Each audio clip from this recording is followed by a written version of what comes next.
নমস্কার বন্ধুরা, মিনুর রান্নাঘরে আপনাদের স্বাগত। চলে এলাম নতুন একটা রেসিপি নিয়ে।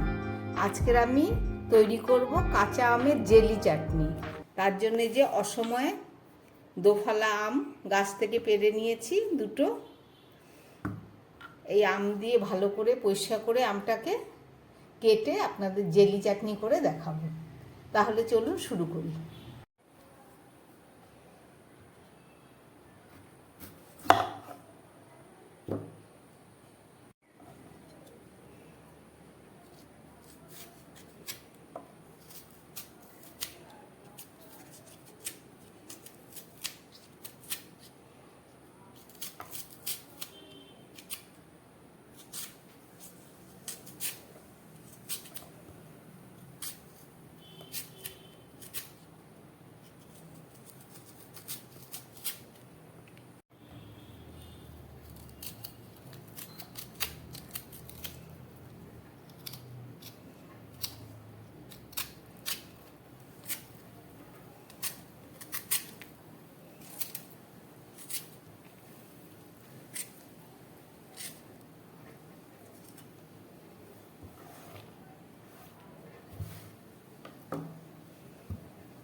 আমটা আঠি হয়ে গেছে আমের।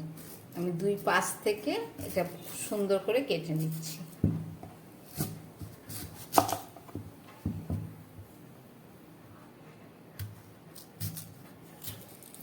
আর একটু আগে পারলে কচি থাকতো।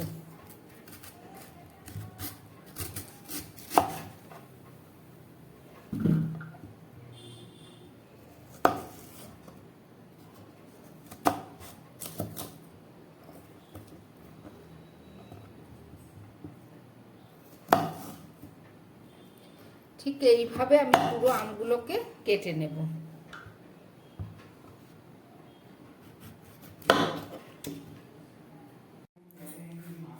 আমগুলোকে ছাড়িয়ে ভালো করে ঠিক এইভাবে লম্বা লম্বা করে কেটে নিয়েছি।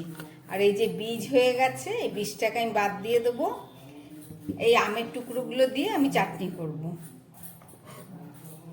প্রথমে একটা বাটি নিয়ে নিলাম, বাটির মধ্যে আমগুলোকে দিয়ে দিলাম। অসময়ের আম ভীষণ টক, তার জন্য আমি একটু হালকা করে সিদ্ধ করে জলটাকে ফেলে দেবো। নুন দিয়ে দিলাম। চলুন এটাকে একটু সিদ্ধ বসিয়ে দিই। আমগুলোকে আমি গ্যাসের উপর বসিয়ে দিলাম, একটু সিদ্ধ হোক, তারপরে নামিয়ে আপনাদের আমের জেলি করে দেখাচ্ছি।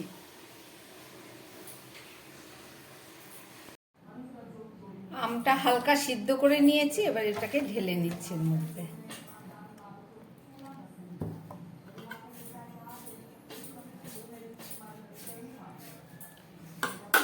চলুন এবার চাটনিটা শুরু করি।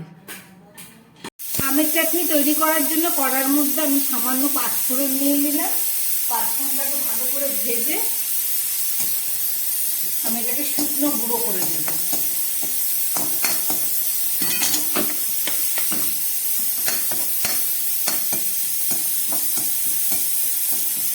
সুন্দর একটা গন্ধ বেরিয়ে গেছে, আমি এবার এটাকে নামিয়ে ফেলব।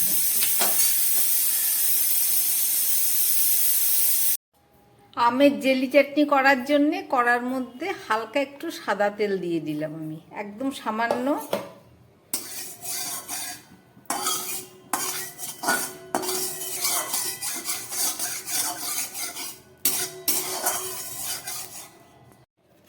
এই সাদা তেলের মধ্যে আমি একটা শুকনো লঙ্কা দিয়ে দিচ্ছি, আর দিয়ে দিচ্ছি সর্ষে আর পাঁচফোড়ন।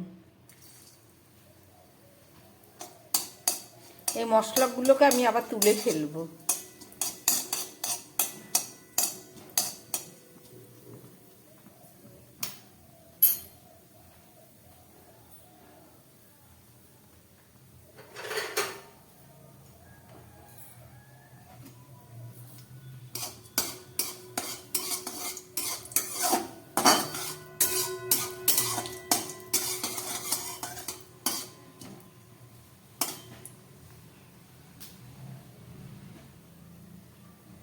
একদম গ্যাস কমিয়ে দিয়েছি, শুধু তেলের মধ্যে যাতে মশলার গন্ধটা পাওয়া যায় সেই কারণে আমি ফোড়নটাকে এর মধ্যে ভেজে নিচ্ছি। লঙ্কাটাকে 2 টুকরো করে দিলাম।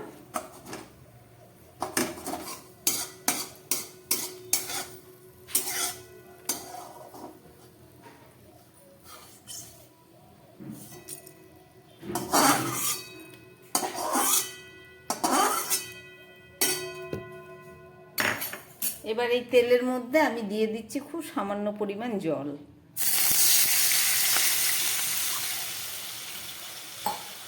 আর দিয়ে দিচ্ছি 1 কাপ চিনি।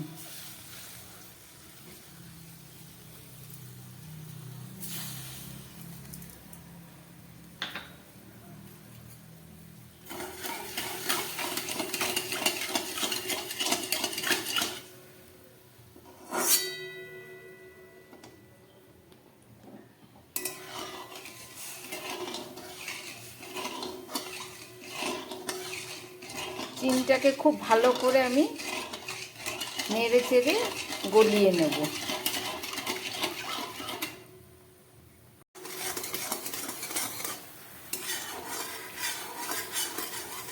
চিনি দেবার পরে ঝোলটা আমার ফুটে উঠেছে। এবারে এর মধ্যে আমি এই আমের টুকরোগুলো দিয়ে দিচ্ছি।